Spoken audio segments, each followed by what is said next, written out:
धागा हो, कोई एक ऐसा सूत्र हो जो हम सबके भीतर से, हम सबके हृदयों के भीतर से यूं पिरोया हुआ निकल जाए और हम सब पंजाब के वासी, भारत के वासी एक सूत्र में गुथे हुए फूलों की माला की तरह एक हो जाए।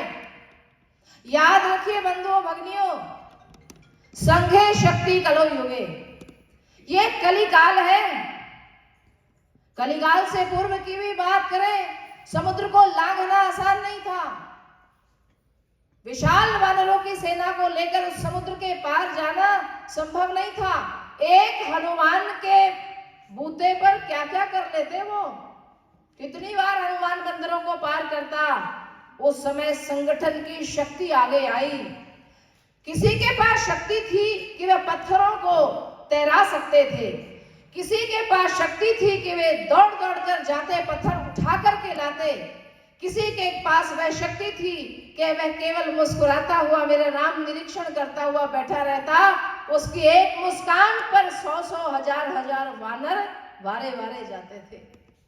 इस प्रकार से एक नन्ही गिलहरी भी थी वहां।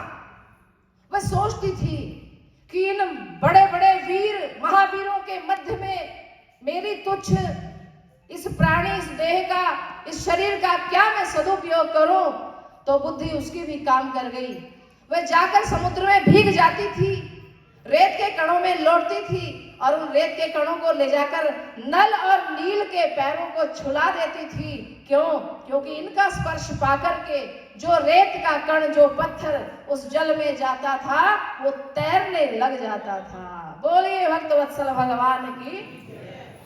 ऐसा जब एक सामूहिक कृत्य, जब एक ऐसा सामूहिक संकल्प समाज में जागृत हो जाता है, उस समय पर उस मेरे राम के कार्य की सिद्धि का समय आ जाता है। आज विषय चिंता का नहीं है। ये जो इतना संत समाज इकट्ठा हो गया, ये जो विश्व हिंदू परिषद की संस्थापना के मूल के उद्देश्यों को लेकर के जो सफेद वस्त्रों के अंदर बता रहे थे, ये सन्यासी रूप में ही है।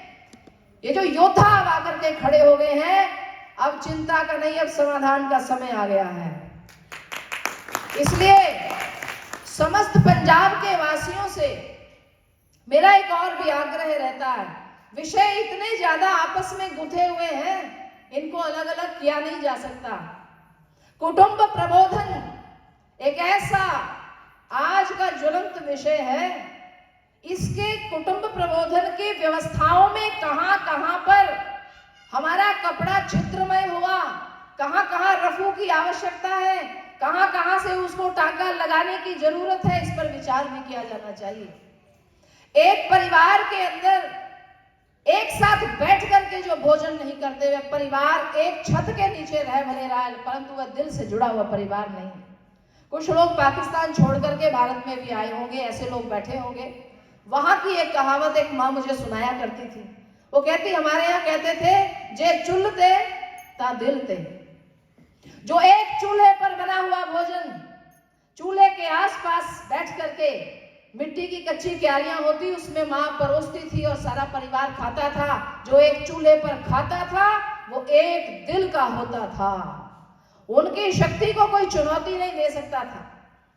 और उस समय मेरे पंजाब की ऐसी रिवाज थी, अरे घर परिवार का चूल्हा तो एक छोड़ दो, पूरे मोहल्ले के अंदर भी एक चूल्हा होता था, जिसको सांझा चूल्हा के नाम से गली के नुक्कड़ में एक चूल्हा, एक तंदूर लगाया जाता था।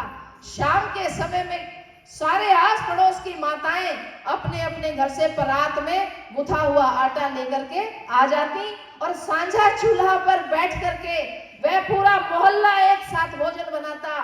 सबके घर के बालक बुजुर्ग वहीं आते, सांझा चूल्हा पर बैठ करके सारा मोहल्ला, सारा वह उपनगर वहां भोजन करता और एक सूत्र में पिरोया जाता।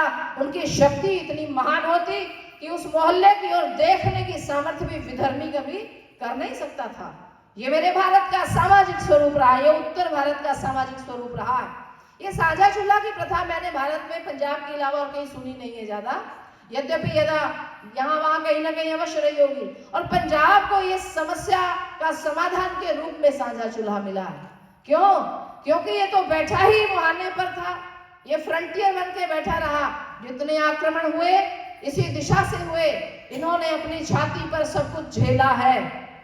इसलिए पंजाब तो सदा से वीरों की भूमि रहा, परंतु आज इस पंजाब को एक ऐसे राहु ने ग्रहण लगा दिया, ऐसा ग्रस लिया है। आज जब यहाँ की जनगणना होती है, मार्ग में आ रहे थे तो मेरे साथ हमारे आए हुए बंधु बता रहे थे, कहते लगभग 60% यहाँ सिख आबादी है और लगभग 52% हुआ करती थी किसी समय हिंदुओं की। 84 के बाद खूब पलायन हुए, आज 40 के करीब। ऐसी कुछ जनगणना आप लोग ज्यादा जानते होंगे।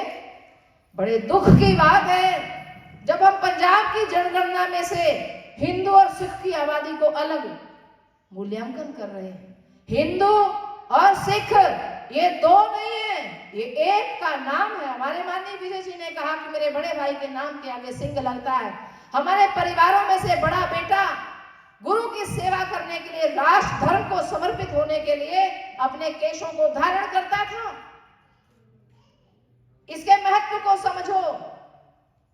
एक यूनिफॉर्मिटी को धारण किया जाता, एक योद्धा का स्वरूप सजाया जाता था, समाज को चिन्हित किया जाता था, समाज को निर्दिष्ट किया जाता था कि ये जो सिर पर केश रखे हैं, ये जो सिर पर पगड़ी बंधी है, ये जो हमने पूर्ण सिक्खी का वेश धारण किया है, ये सिख कोई और नहीं है, ये शिष्य है। शिष्य वो है जो गुरु की मर्यादा में चलना जानता है, जिसके जीवन में रहत मर्यादा है, वो गुरु का शिष्य है। जरा पलट कर गर्दन उठा करके देख लो। मैं कई बार हंसती हूँ, अरे जरा सी गर्दन घुमा करके पीछे देखो, दसम पातशाही गुरु गोविंद सिंह जी महाराज खड़े हुए दिखाई देंगे। उनके नन्हे नन्हे साहिबजादे दीवार में चुने जा रहे हैं। पूछो तो सही उन नन्ही जानों से कि तुम क्यों मौत को गले लगा रहे हो, तो वो बड़े ही मुस्कुराते हुए बड़े दृढ़ स्वर से कह देंगे, इस जनेऊ की रक्षा के लिए, इस चोटी की रक्षा के लिए हम दीवार में चुनकर मौत को स्वीकार कर रहे हैं। उनको यही तो कहा गया था, कलमा पढ़ लो। औरंगजेब कहता था 1.25 लाख जंजू का ढेर लगे, उसके ऊपर मेरा सिंहासन लगे तो मैं उस पर बैठ करके अपना दरबार चलाऊं। एक दिन में 1.25 लाख जंजू जब उतरेगा तो आप कल्पना कर लो कितने हिंदू भाइयों के कंठ सुने होंगे, कितनों की गर्दनें उतारी जाएंगी, या फिर कितने लोग शहीद होंगे। कुछ लोग भयभीत हो जाते थे, कुछ धन के प्रलोभन में आ जाते थे और इस प्रकार परिवर्तित हो जाते थे। परंतु मैं कई बार ये बात कहती हूँ, आज के ये जो चर्चा चल रही ना, ये इस सभा में बैठ करके तो डंका बजाया है, तो नगाड़े की चोट है, काम तो करना अभी बाकी है। जाना तो हमें वहां होगा जहां में दरिद्र नारायण बस्तियां हैं। आज हमारे घरों के अंदर तो सोने चांदी से भी ज्यादा महंगी टाइलें लग गई है। हर एक के हाथ में 1.25 लाख का मोबाइल फोन आ गया है और उस मिट्टी की बनी हुई स्टाइल के ऊपर लिटे हुए हम मोबाइल फोनों को चलाते हैं। माँ को यह नहीं पता कि बेटे को क्या समस्या है, बेटे को यह नहीं पता माँ को क्या समस्या है।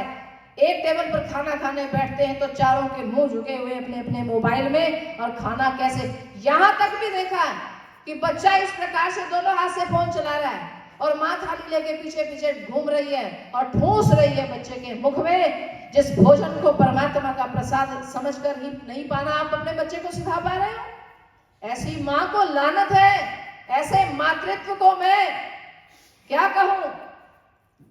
यह अभिशप्त मातृत्व की शिकार आप सब लोग हो गई हैं। आपकी बहुओं को जब इस प्रकार से देखेंगे हम कि वे अपने बच्चों के पीछे पीछे भाग रही, क्या ये संस्कार नहीं तुम दे सके कि बालक को कहो आलथी पालथी मारकर बैठे, हाथ जोड़े प्रार्थना करे, भोग भगवान को अर्पण करे। ब्रह्मार्पणम ब्रह्महविर् ब्रह्माग्नो ब्रह्मणाहुतम ब्रह्मैव तेन गंतव्यम ब्रह्म कर्म समाधिना। उस पार ब्रह्म परमात्मा का नाम लेकर के उसको भोजन समर्पित करके और उसमें से दसौंध के रूप में एक निवाला निकाल करके बाहर रखे बच्चे को ये संस्कार देना शुरू करो। ये मेरे भारत की भूमि, ये पंजाब की भूमि दसौंध का दान करने वालों की भूमि रही है। हमारे यहाँ पर मंदिरों पर सोना चढ़ाया जाता था। सोमनाथ के मंदिर को 17 बार लूटा गया, परंतु मेरे भारत के वासियों ने 17 बार सोने से मढ़ दिया। पंजाब के अंदर जब गुरुओं ने अपनी इस अस्मिता पर चोट लगते हुए देखा तो गुरुओं ने प्रण कर लिया, ऐसा मंदिर बनाएंगे, हरमंदिर साहब नाम रखा। और संकल्प था सदगुरुओं का कि इसको सोने से मढ़ देंगे और इसकी सुरक्षा चाक चौबंद की जाएगी। फिर नहीं कोई अत्याचारी, फिर नहीं कोई बाहर का आक्रमणकारी आकर इसको लूटने की कोशिश करे। परंतु देखो समय का फेर, आप ये देखो कि किस प्रकार से ऐसी ऐसी कुरीतियां हमारे में प्रविष्ट हुई। जो मुगल नहीं कर पाया वो अंग्रेजों ने कर दिया। Divide and rule, divide and rule.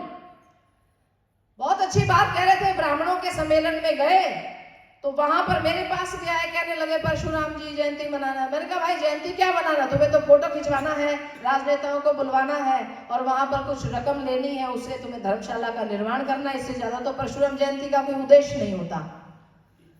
समाज के अंदर एकजुटता को कायम कर सको, सभी अपने अपने लेकर के महापुरुषों की अलग अलग जयंतियां मना रहे हैं। मैंने एक जगह यह भी बात रखी, सनातन धर्म सभाओं के सभी प्रतिनिधियों से, ब्राह्मण लोग अगर चाहेंगे तो मेरा विरोध न कर बैठना। मैंने यह भी कहा कि तुम्हारे सनातन धर्म मंदिरों में साईं बाबा की मूर्ति को जगह मिल गई, लेकिन बाबा रविदास को, बाबा वाल्मीकि को स्थान नहीं मिला। ये शर्म की बात है। किसको हम दोष देना चाहते हैं?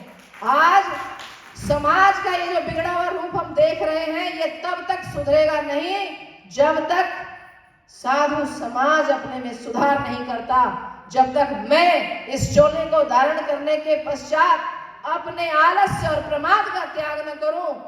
समाज के हित के लिए मैं अपने शरीर, ये अग्नि का स्वरूप पहना है, हमें हर समय जलते रहना है। भारत के हर व्यक्ति को अपने घर में एक भगवा दुपट्टा जरूर रखना चाहिए। दुपट्टे की क्या बात करूं, आज मेरे भारत की, पंजाब की माताओं के सिर से दुपट्टा ऐसे गायब हो गया। दुकान में सूट खरीदने जाती हैं तो आजकल सूट बेचने वाला भी दुपट्टा साथ में दिखाता नहीं है। इस प्रकार का फैशन चल पड़ा है। यद्यपि आप देख रहे होंगे ये जितने पुरुष लोग भी आगे बैठे हैं, कुर्ता धोती पहने के, गले के अंदर उपवस्त्र का होना अनिवार्य। ये उपवस्त्र जो होता है ना, ये बड़ा मजेदार चीज है। गर्मी लगे सिर पर डाल लो, धूप से बच जाओ। आंख में धूप लग रही है तो इसको जरा सा पटके की तरह बांध लो, आंख के ऊपर छज्जा कर देगा, फिर ये सनग्लासेस लगाने की आवश्यकता नहीं पड़ेगी। कहीं बैठना हो जाए आसन लगा करके, आसन ना हो तो उपवस्त्र को झाड़ो, धरती को बिछाओ, अपना बैठ जाओ। सोना पड़ जाए तो जरा लंबा करके उसी को ओढ़ करके सो जाओ। हमारे गुरुदेव बताया करते, कई बार जंगल में यात्रा करते करते, नर्मदा जी की परिक्रमा करते करते प्यास लगाती और तो उस परने को भिगो करके नर्मदा जी के जल में उसको ले आते और ला करके अपने गुरुदेव के चरण उसी से धुलवा दिए जाते। ये जल भरने का काम भी परना कर देता।